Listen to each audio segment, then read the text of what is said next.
Vaccine day na naman ang baby namin.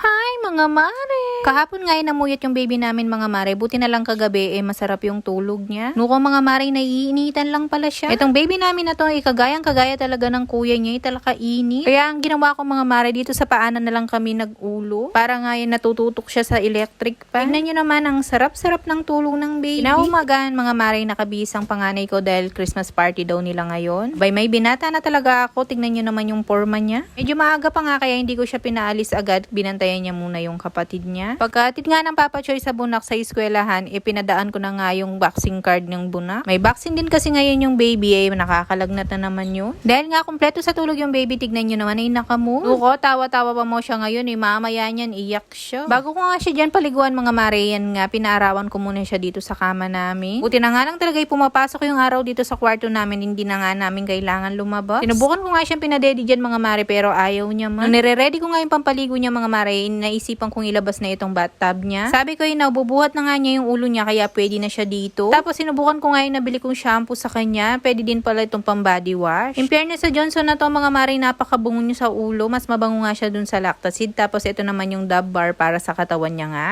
Ayan nga, saktong-sakto nga sana siya sa bathtub, mga mare. Kaya lang, medyo mataas yung lugar ko dito, kaya nahihirapan akong magpaligo sa kanya. Dapat pala nakababa ako. Pag talaga inaalis na sa tubig yung batang to, iyak ng iyak. Akala mo naman, pwede siyang magtagal sa tubig, ne? Ay, nuko. Pagkatapos niya nga maligo, mga mare, naligo na din ako, tapos pupunta na nga kami ng center nito. Abay, tignan niyo naman yung itsura, mga mare, nagre-reklamo yata. Ano na naman ang gagawin ng mama ko, na siguro, ne?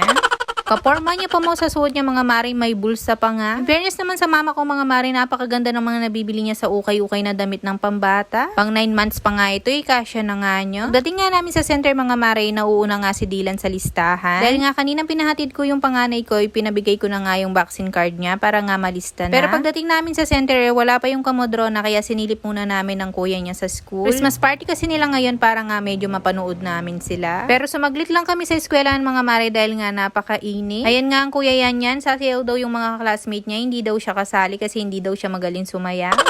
Abay, dahil na ang daming nakikitang bata ng baby na to, tignan nyo naman, gising na gising kanina, natutulog. Dahil nga medyo mainit dito sa eskwelahan, mga mare, pumunta na nga kami sa center, doon na nga lang sana kami maghihintay. Pero pagdating namin, mga mare, nandito na pala yung kumadrona, tapos meron nang naunang isa sa amin, tapos pinapasok na din kami sa loob ng center dahil kami na yung susunod. Sinama ko nga sa loob si Papa Choy, sabi ko sa kanya siya yung maghahawak. Alam niyo naman, hindi ko siya mahawakan, mga mare. Hindi pa nga siya tinutusukan dyan, mga mare, umiiyak niya, alam na yata yung mangyayari sa kanya. Ang unang nga ginawa sa kanya, pinainom siya ng parapolyo. Tapos tutusukin ng dalawa yung paa niya. Hindi nga alam hawakan ng Papa Choy dyan, kaya tinulungan na lang siya ng nag-a-assist. Abay, sabi nga ni Papa Choy, sa kanya na lang daw itusok. Abay, sabi ng kumodrona, kung pwede nga lang daw yung mga parents na lang yung matutusok, sana ganun na nga lang. Pero kailangan ng mga baby yan. Penta 1, PCB 2. Penta 2, PCB 2.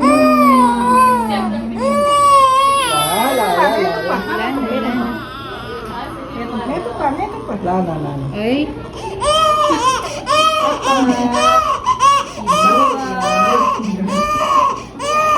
Madami din.